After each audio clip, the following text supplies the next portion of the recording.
everyone, welcome back to my channel. You guys are probably wondering where I am. I'm actually at my grandparents' house, and on that note, I just want to wish you all a very happy holiday. I hope you're enjoying your time with your family, staying healthy, and only enjoying time with your family if you're allowed to where you are currently. And yes, I know that I am, so I just wanted to still make a video for you guys nevertheless.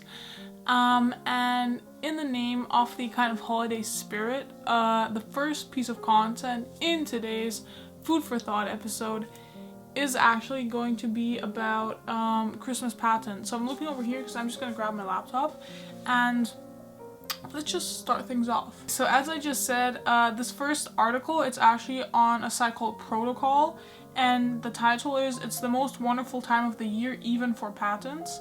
Or patents? I think it's patents, right? I don't know. Let me know in the comments below. Anyways, I thought I'd just share this with you because it's kind of funny and it goes with the holiday spirit. So the first patent here is a Santa drone, and it says that this patent was actually awarded in 2017, and it's literally what it sounds like. It's just a drone or a quadricopter with like 4 propellers that's in the shape of Santa and a reindeer. So that's kind of funny. I'll just put a picture up right here. And then there's also the Santa Claus welcome kit. Sounds pretty nice. So that's, again, it's just a welcome kit for Santa. It has like different things that he may need when he comes and visits you during the holiday season.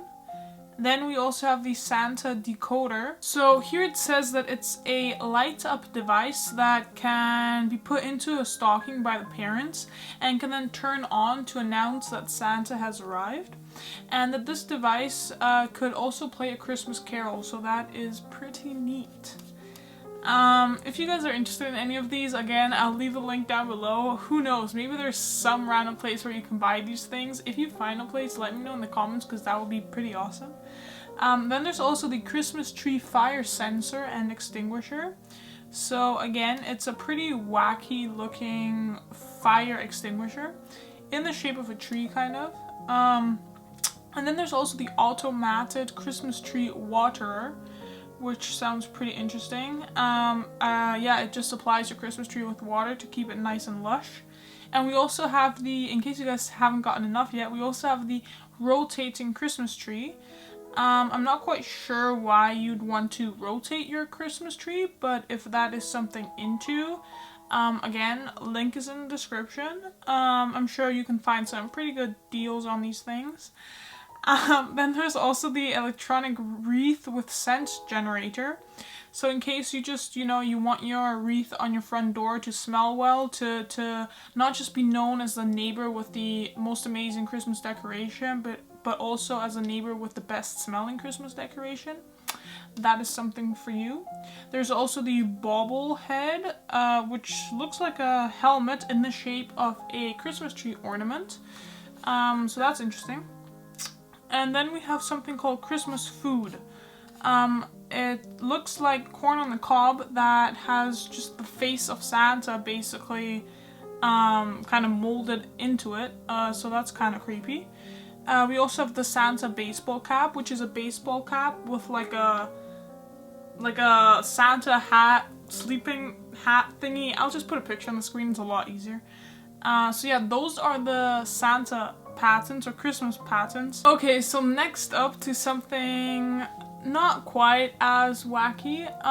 It's a article about research fraud, and this article, I actually found it while I was working at my research position at my university, the University of British Columbia, and I'm just gonna open it right here. So I had no clue that research fraud was actually such a big issue. And what's really interesting about kind of the issue of research fraud is that there's no clear definition about what actually counts as research fraud and what does not. And that there's only actually, because of this reason, and because there's a lack of investigating going on due to this unclear definition, there's only a few research frauds that actually come to light. And many are therefore also not really categorized as misconducts or mispractices. And there's two kind of types of authorship that come with research fraud. And one of these authorships is a gift authorship, and that is someone who conducted minimum work, didn't really conduct any of the research, but actually is named as one of the co-authors of the resulting paper.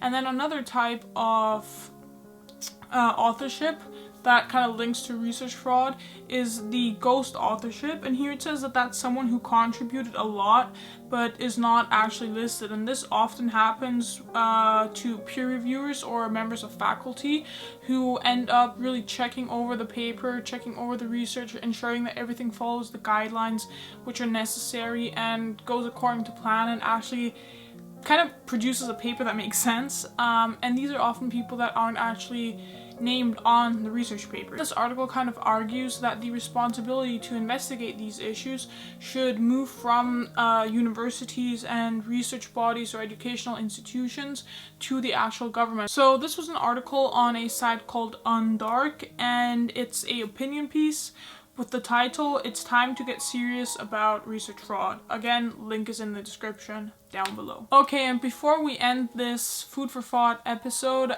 there's one more piece of content I want to share with you all. This is a blog post on a blog called Nicholas.Boolean. I probably totally did not pronounce that right, but the title is Trading Time for Money. That's the title of the actual post.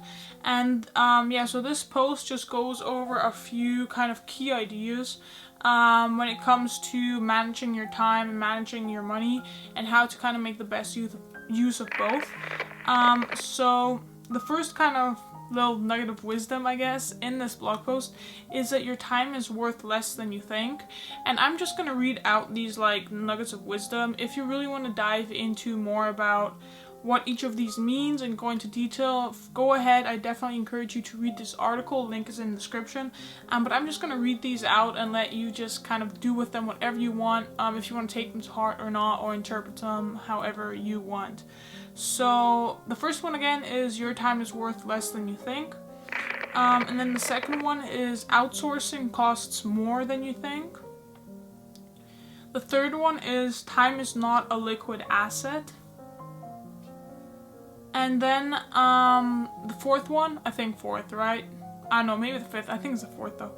Time does not have a fixed value.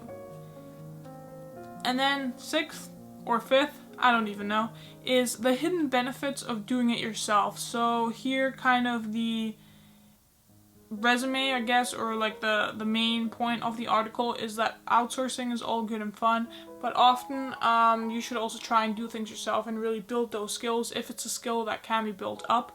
If not, then that is a good opportunity to outsource a task or a piece of work. Those were the 3 pieces of content for today. As always, I hope you enjoyed this video, and leave a like if you did to let me know that I should make more Food for Thought episodes in the future, and subscribe if you're not subscribed already. It's always great to see new faces around here, even though you guys only see mine. But if you guys actually want to engage with me or the channel a little bit more, go and follow me on Instagram. My Instagram handle is going to be right here and also in the description under my socials. It's just Sophie Berger. That's kind of the best way to reach out to me. And yeah, stay safe and I'll see you soon.